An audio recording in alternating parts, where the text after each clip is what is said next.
Okay, guys, so this is the first time that you guys are going to have to do a project where it's not a step by step, exactly how to do it project.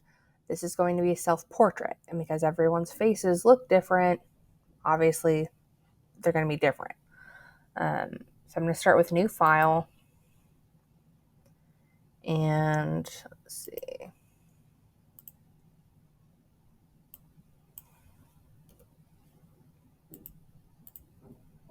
I'm going to make it 8 inches by 11 inches. That's the size of a sheet of paper, basically. You can switch it over to pixels or points if you want. So do it like that. If I do that, if I do pixels, I'm going to do 600 by 800. Keep this RGB color. The 72 is fine. You're welcome to change it up if you want a different color mode. But otherwise, I'm just sticking to that. And I'm going to hit create.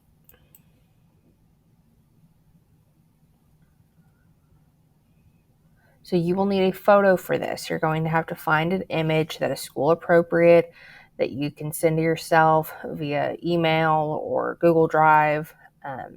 Either way, you're going to have a photo.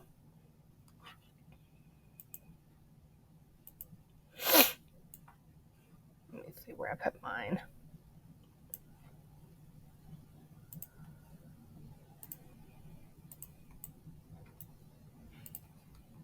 So this is my photo. See, mine's really big, so I'm going to have to size it down.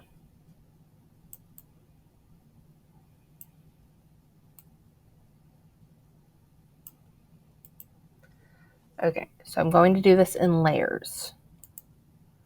So this is my first layer. I'm going to call it background. I'm going to take my layer by clicking on my picture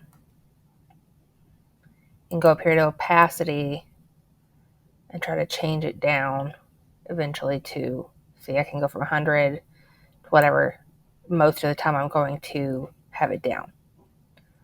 But before I do that, I need a color match for my skin tone.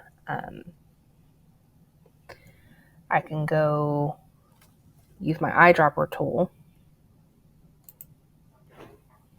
to try to match the skin tone.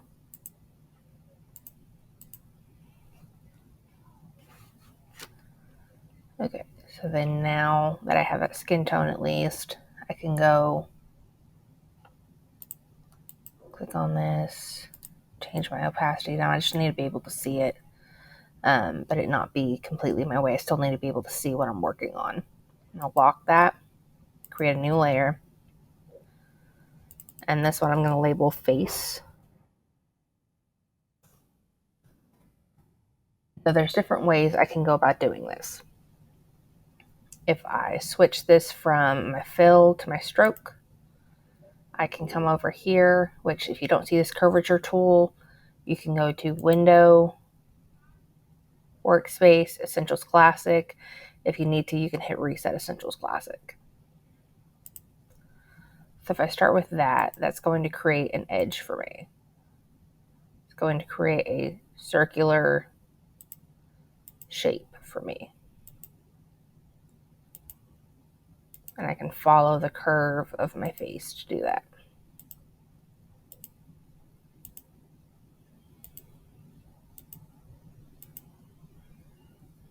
I'm going to skip over my ear because I can make that later.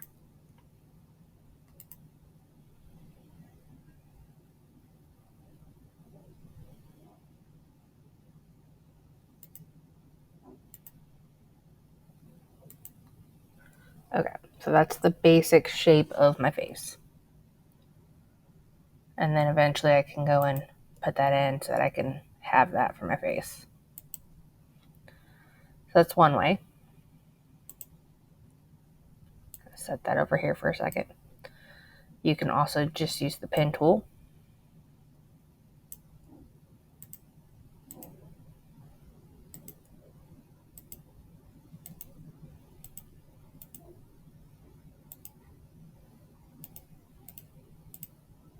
Notice though, it's going to be a little bit more angular.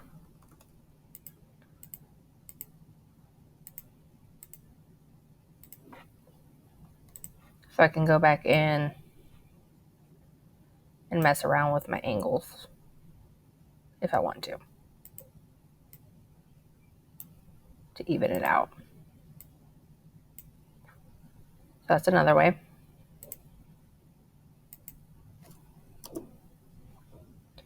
And then even another way, you can use your brush tool if you're really good at, which obviously you can tell I'm not, but if you're good at keeping up with the curves, you can do it that way. I don't recommend that way, but it is a way. So for me, I'm going to stick to this curvature I've made.